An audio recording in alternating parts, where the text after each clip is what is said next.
Joe likes to see how long that he can keep us on the road.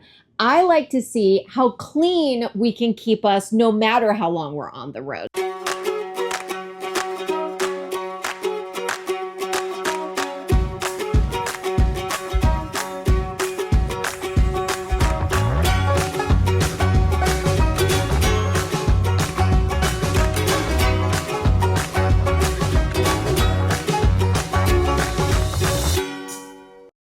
Hey, I'm Rachel. And I'm Joe. And we are two crazy campers. And after losing a combined weight of more than 200 pounds, we realized we had so much more energy for activities. Come along with us as we explore the great outdoors. And join us on a brand new adventure. So when it comes to RVing, I love solar panels, battery systems, and anything that can keep us off grid for days. Yes, Joe likes to see how long that he can keep us on the road.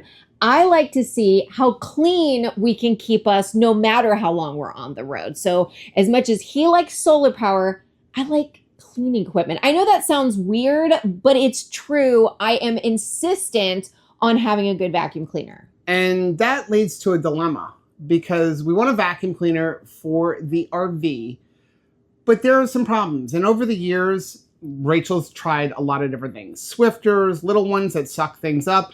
And she has bought a lot of cheap stick corded vacuums. Let's first take a look at this inexpensive stick vacuum, which is getting less and less true because I buy so many of them, the cost is really adding up.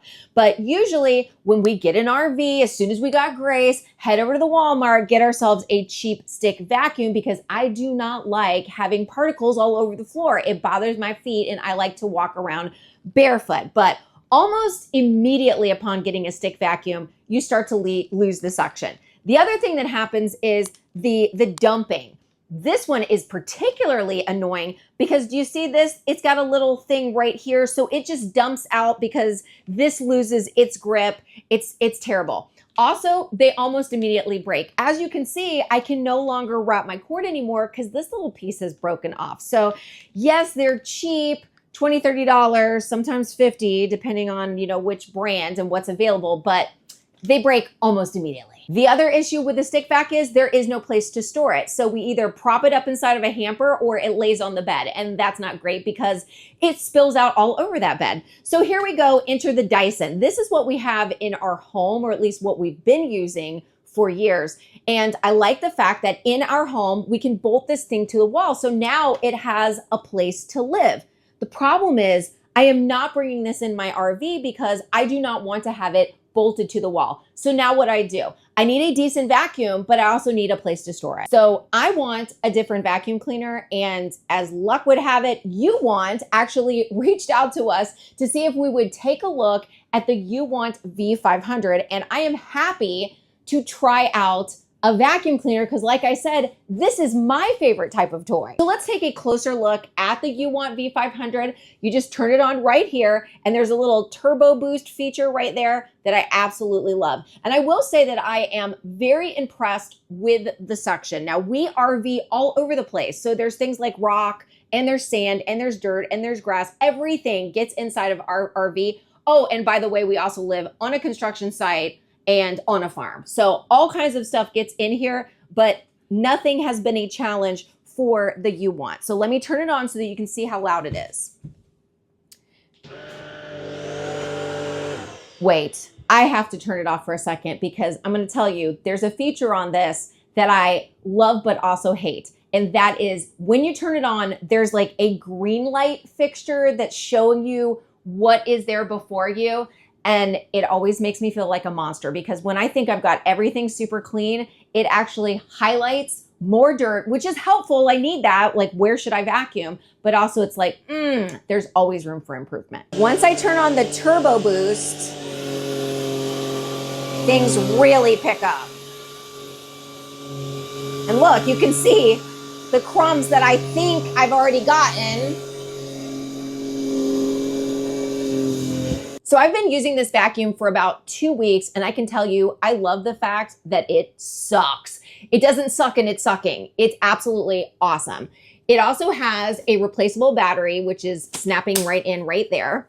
And then I like the fact that there are attachments because here's the thing about an RV. we use every little nook and cranny of space. And sometimes when they are trying to give you a little bit more storage in an area, it leaves a little tiny gap, and that's where you can get all kinds of crumbs. Especially for us, it's beside our bed, between the bed and the nightstand. You cannot get a regular vacuum cleaner in between there. So you definitely need something that's got attachments. And if you're buying a regular little cheapo stick vac, it doesn't work over there. When it comes to the attachments, I like that you have two different options. You can either attach it right back here, or you can use it down here at the bottom and just snap this little guy right in right there. In a second, we're gonna go over the differences between this vacuum cleaner and our Dyson. But first I wanna show you my very favorite part of this vacuum, and that is the stand. The stand is freestanding, does not need to be screwed into the wall, perfect for an RV. I absolutely love this thing. I love the fact that you can put all the attachments right here. This one over here. And then this is going to rest right inside there to both charge and, get this, empty.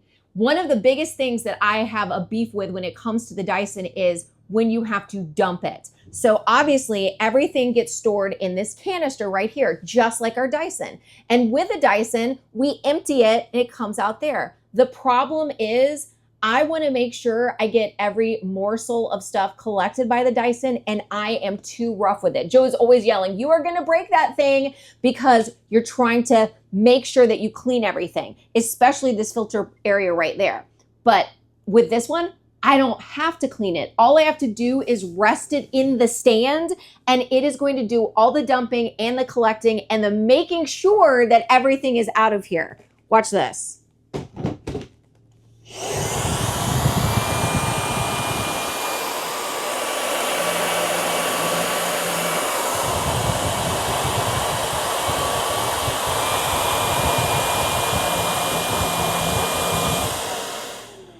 Did you see that? Not only did it empty it, but it checked it. And for somebody like me, checking it really makes me happy. So you may be wondering, where is all the garbage going? Well, it empties out into a bag right here. And this actually comes with a second bag included, which is really nice, because sometimes we are RVing for a while and we don't have easy garbage cans to use and be able to dump out all the time. So I love the fact that this travels with its own garbage can. So let's talk about some of the differences between the Uwant v500 and our Dyson v15. We've had this for a couple of years, and I honestly would love to have bought one for the RV, but we have a couple of issues, which is why we haven't bought one. Number one being the price. This unit is currently still selling for $599 if you buy all the attachments. That is a lot of money. But we have a couple of issues with this, both for our house as well as for the RV. Starting off with the fact that this is supposed to be a selling feature for Dyson, right? HEPA filtration. So this thing has a filter up here. There's a few problems with this filter. Number one, they're super expensive. The other problem that we find with it is it traps the smells in. We have a 130-pound Labrador Retriever who likes to go swimming, who likes to roll in the dirt, who likes to play. She smells. Yes, we bathe her a lot, but you can't bathe her every time she goes in the pond, which is several times a day. The problem is this filter picks up all of the odors, and it could just not be the dog. It could be anything. You know, we've vacuumed our house and it's picked up sheetrock dust. It all does get trapped in here. You can see on this filter that needs to be cleaned, it gets trapped very well. The problem is when this filter starts getting like this, the suction on our vacuum cleaner goes way down. So now you have two options. Replace it, again, expensive, or clean it. The problem with cleaning this is you have to wait 24 hours before you can use the vacuum again, because this vacuum, you can see, will not work if this isn't on here. So now we have to put it on here, and as soon as I turn it on, I smell dog. So that's one issue with this. This doesn't have that. So this may not have maybe as good of filtration, but again, what we care about is the sucking power. I'm not gonna get into which one has more sucking power. All we care about is, does it clean the dirt off of the ground, and can it be used in the RV? Both of these do accomplish that. The next thing about the Dyson that for the RV especially doesn't work is the way you're going to hang it. So this one, the stand is this cradle here, and you have to hang this on the wall. We have two problems with that. Number one, we are in a 30-foot bunkhouse RV. We don't have any extra places to store this thing. So, you know, if we were in something like maybe, you know, the Alliance 340 RL, we could store it somewhere. There's like hidden cubby places to hang that. We don't have any place that we can store it. So that presents the same problem as Rachel's old stick vacuum of, you're gonna have to take this, you're gonna have to lay it down on the bed, and then even there, when you wanna charge it, what are you gonna do? Lay it across the floor because it's designed to hang on the wall with the stand. Then you have the actual hanging. You're gonna have to screw this into a wall. You're gonna have to find some place that's got a good sturdy backer so that this is gonna actually stay. This thing isn't exactly light. I mean, it's not heavy, but it's not light either, which means as you're bouncing down the road, you're risking this thing falling off, especially because, again, it has to hang on the wall to charge it. Another issue that we don't like with the Dyson, and this is why Rachel really likes the stand, is in order to empty our Dyson, you actually have to take off the stick on the bottom.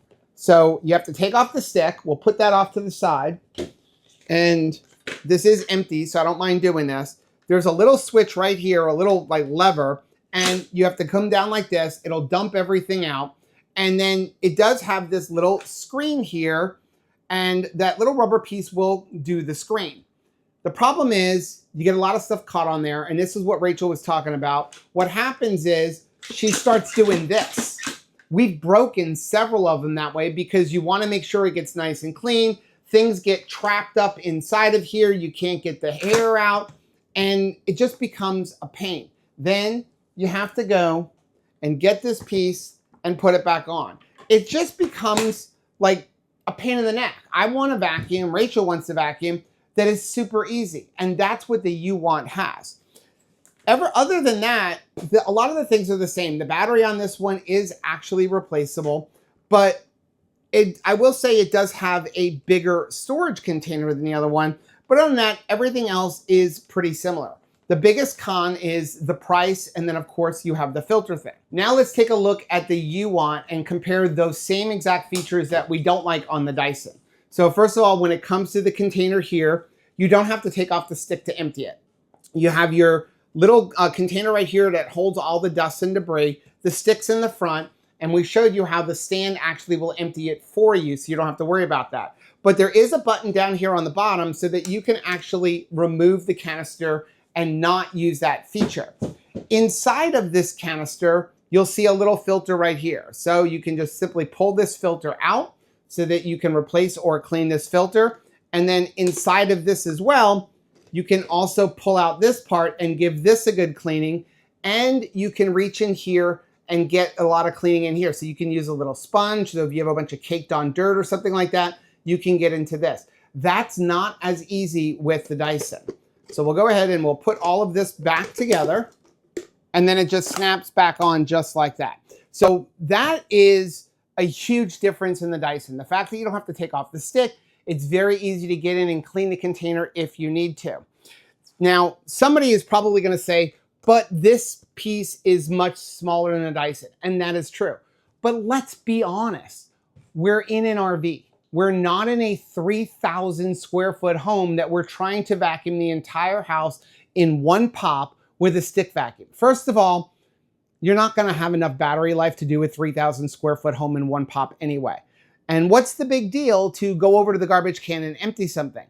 Now, with the Dyson, it is a big deal because you have to take off the wand and you have to do all that. With this, you just go back to the charging stand and stick it on there, let it suck it up, and you're done. But again, we're in a 30-foot RV. Maybe you're in a 40-foot RV. You're talking about 200-300 square feet of living space. This is more than enough capacity to be able to vacuum your entire house. But like Rachel said, the other thing that really sets us apart is the fact that this has a stand. We can sit it in a corner, and then as we're driving around or as we're just in the house, it's in a place, it's not laying on a bed, and we're not drilling any holes in our wall. Now, another thing is this unit is much cheaper than the Dyson. So again, all we care about is something that's going to clean and clean well. That Dyson is selling for $599. This unit here is selling on Uwant's website for $299. That's a huge difference. You're talking about a $300 price difference. I don't need to spend an extra $300 for a fancy vacuum in my RV. Maybe in my house, definitely not in my RV, but honestly, I think this thing is great for the house as well. On top of that, I've actually seen this exact unit listed on Amazon for $250. So we'll leave links for them all down below, but a $300 savings is huge. And again, we love the stand, but I do have to give you a complaint because everything is not all bells and whistles. I have one complaint with this, and that is when you put it on the stand, it automatically starts sucking it up. Now, not a big deal, right? Like, it's Rachel's favorite feature, except for this. Let's say you have a little power spike. You're plugged in, you don't have an inverter system like us, and you quickly flicker power. Watch what happens. Every time this thing loses power, I'm gonna unplug it on the back. Every time it loses power and gains power, it does it again. Now, you're probably thinking like Rachel, that's not a big deal, except for the other day, we were running on only batteries. Now we're plugged in, but we're trying to run on batteries as much as possible to save electricity here on the farm. So 2 o'clock in the morning, my battery went completely dead. I forgot to switch over to have them charge back up. So I turned the grid to us back to grid. And at 2 o'clock in the morning, oh, and also let's say you are cleaning this area. Then you look and go, oh, there's something on the floor. I don't want to vacuum that. Maybe it was a little spill. I need to go clean that up, or I need to go move the shoes. Some people are going to be lazy like me and hold the vacuum in their hand and try to multitask. Some people are going to lay it on the floor. Some people are going to be like Rachel and do what you're supposed to do and go put it on the stand while you're trying to do the other thing. Only now it's going to do it again. And it's also sensitive. So when you want to move this, if I just want to move this over here and I grab it, it's going to cycle again. So you have to make sure you grab the whole stand and move it over. Now I know that this is like a little petty of a con, but it's still a con. What I would like to see with this, not that they're going to listen to me anyway, but I would like to see a switch that would allow you to turn that feature off and on. Maybe like I would honestly like it that when you put it down, there's a button, you press the button and it will empty it out. The problem with that would probably be somebody like me or Rachel would let it kind of build up and then do it all at once. And that's where you're going to get smells accumulating. So the more you clean it, obviously, the better it's going to be. But I worry that if this thing is constantly doing that, say 7, 8, 9 times a day, you could wear out the motor in the way it does that. So I would love to have a little feature that would allow me to like turn that feature off, or maybe there's a time delay or something on it so that when you put it down, it doesn't do it. Like I could literally pick it up and put it down like within a minute, and it's just going to keep doing it over and over and over again. Well, overall, it really has answered all of my concerns. It has absolutely slayed the stick vac, and I think that it is the rival for the Dyson, and I love it. And I actually think we should get one in the house too, Joe. So we'll leave links for these down below in the description box. And please do us a favor, when you're going down there and taking a look at things, make sure you hit the like button on this video. That's going to do 2 things. Number 1, it really does help build our channel, but more importantly, it's going to let us know what kind of videos you guys are looking to see. Also, don't forget to hit the little bell button, and that way every single time I vacuum the floor, you'll be alerted to it. Till next time, Happy camping.